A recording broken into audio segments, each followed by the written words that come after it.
if we really look at addiction, and people can relate to the addiction of many kinds. So as we spoke, it could be substance, it could be some psychological addiction. So some people are addicted to empathy. some people might be addicted to fear, all kinds of things. And I think we scientists, we usually go to uncover, explore, decouple, and figure out what's beneath, what's behind, what's the root cause. And in my experience, when I look to some of my addiction-like patterns that I had before and how I overcame those, I was changing myself and I was changing also environment. But usually people get into the trap, then are changing only the environment. So for example, alcohol addicts, as we touched this topic earlier, they remove all the alcohol from their home. But it's not their only space. They walk on the street, there are bars. They go to see a friend, he has at home everything. So therefore, the first thing is the environmental effect you cannot remove. There is no other way unless you just lock yourself up. Like this is happening to some degree right now, but still, that's my experience, and that's when we look at the scientific literature as well in the practice.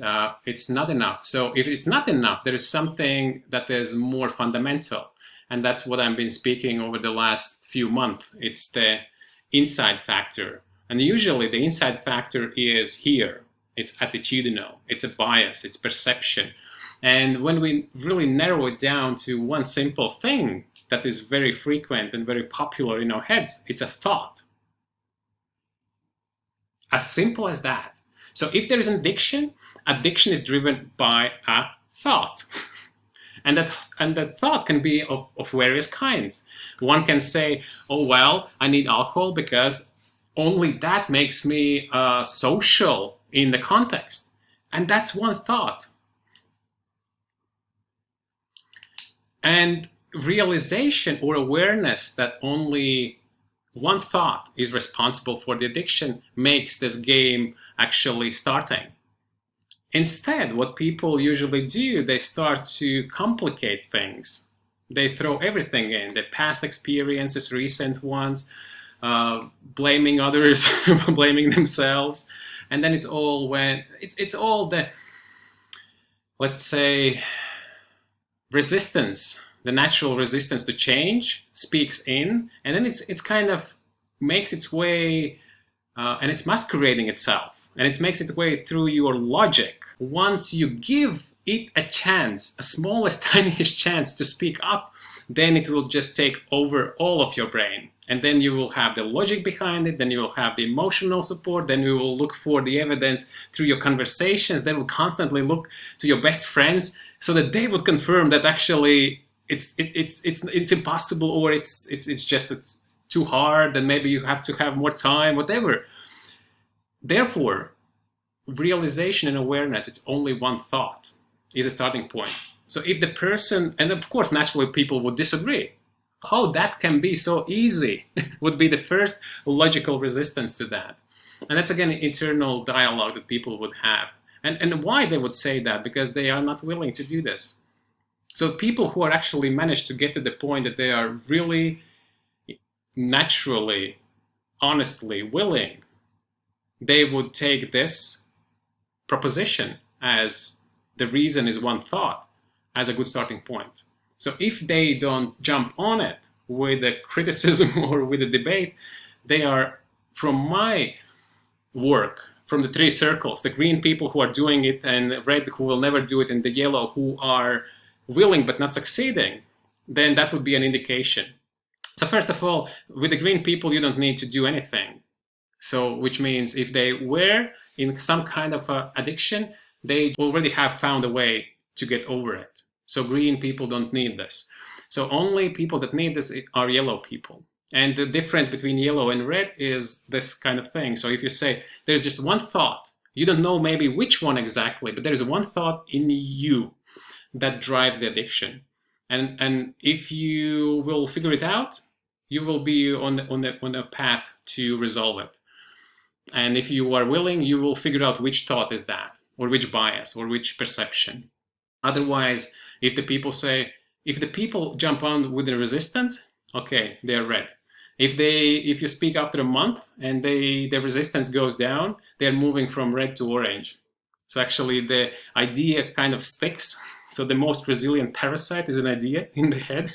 And if it's kind of makes its way and the people get less and less resistant to this one idea, to the reason is being in one thought, then they are transforming to the orange.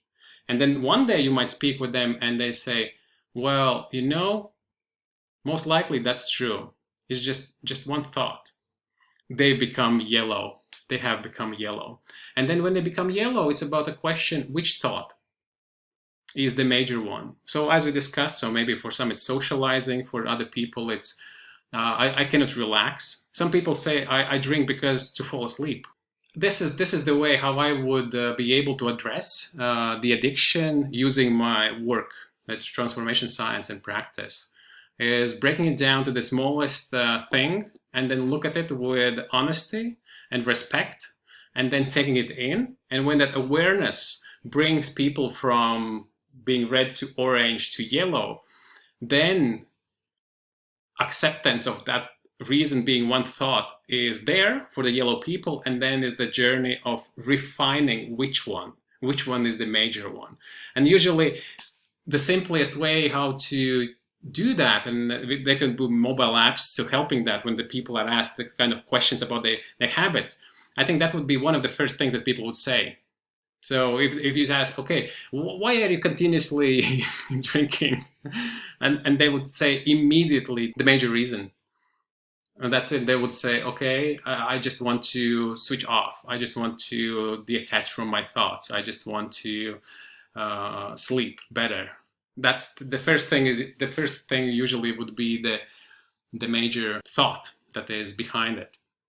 And again, what happens next? The transformation has to be started somehow. So let's say the thought is found, and the thought is, I drink because I want to fall asleep at night.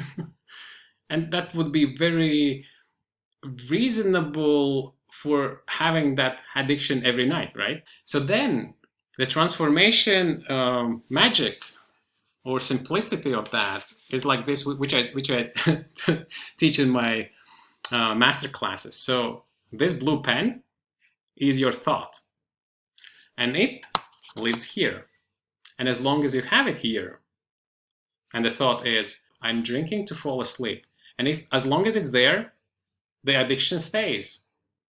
And what do we need to do? We need to have another thought, and in this case, the another thought is here, and that other thought is, my sleep is much better without alcohol. And of course, they cannot live simultaneously in your brain because they are conflicting. So therefore, what actually the transformation means in the simplest terms is this. And the identity of the person is changed. So as simple as that. But now the question is how to achieve that, how to achieve this transformation. And then there are multiple ways and multiple opportunities, depends on who is the person, what's the personality, what are the other factors around. So then there is no universal recipe. The universal recipe is this. And if you cannot achieve this, nothing's going to change. Yes. And then is the question, what will help for this particular person to make this journey? Definitely changes in environment help. And there has to be, because that's always part of the game. It should be there, but not major. And the other, as we know, it's about motivation or attitude. And I was explaining this, and I think the attitude is the key and the core. And even the triggers are helpful, but they're not essential. The essence is this. The next thing is, what would be easy tools to use on a daily basis to reassure or to reconfirm that this thought change is the actually working. And I think, looking back to my own transformations, time is an essential factor, especially for the addictions, because our subconscious mind or subconscious intelligence, which is below here, is signaling various kind of things. And because it's subconscious, it just signals. But then the intellectual part is interpreting the signals the way it wants. So if the thought is in the conscious brain interpreting the signals, so the signals that is saying next morning that you having a hangover, that the intellectual brain is just saying, oh, it's because I'm working so hard. Trap right there. So therefore, again, honesty with the thought. And if the thought is corrected, everything else, even the decoding of the biological signals, is getting straight. And that's why it's so important. And then getting that thought on the vector, that's the useful, simple tool that I'm now explaining to everyone. So the green arrow, so that's the vector, transformation vector. You put it, I'm the person with a good quality sleep, which means not drinking.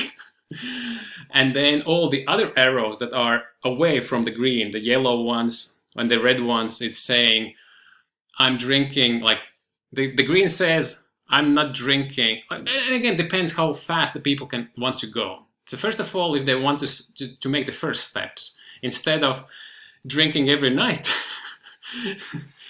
and it's kind of, it takes time to get to the not drinking at all or not drinking in the evening. So let's take a little bit easier example. So not drinking every night before going to sleep. So you might have a glass of wine, I don't know, like a different cultures in France and Italy and Spain, they have a glass of wine during the lunch, but not drinking in the evening. And then you can start with the, like, putting the yellow arrows and maybe starting with the red. So the red arrows would be, you are drinking one evening in a week. And then you go closer to the green arrow, and then would be one evening in 2 weeks, or one evening in 3 weeks, one evening in 4 weeks, one evening in 2 months. And then you're kind of getting closer to the green arrow. And then you can mark on that sheet of paper with the arrows, and you can mark which day you land on which arrow. And then you can kind of track. And the other way is if people are more of a chess mindset, black or white, so they are committing, okay, I'm going to start now and I'm just doing it. Then they kind of play the other game. They play the game, always hit the green arrow. And then the reminder is, as you hit near the green arrow, your, like, the vector is different and you will never get to where you want.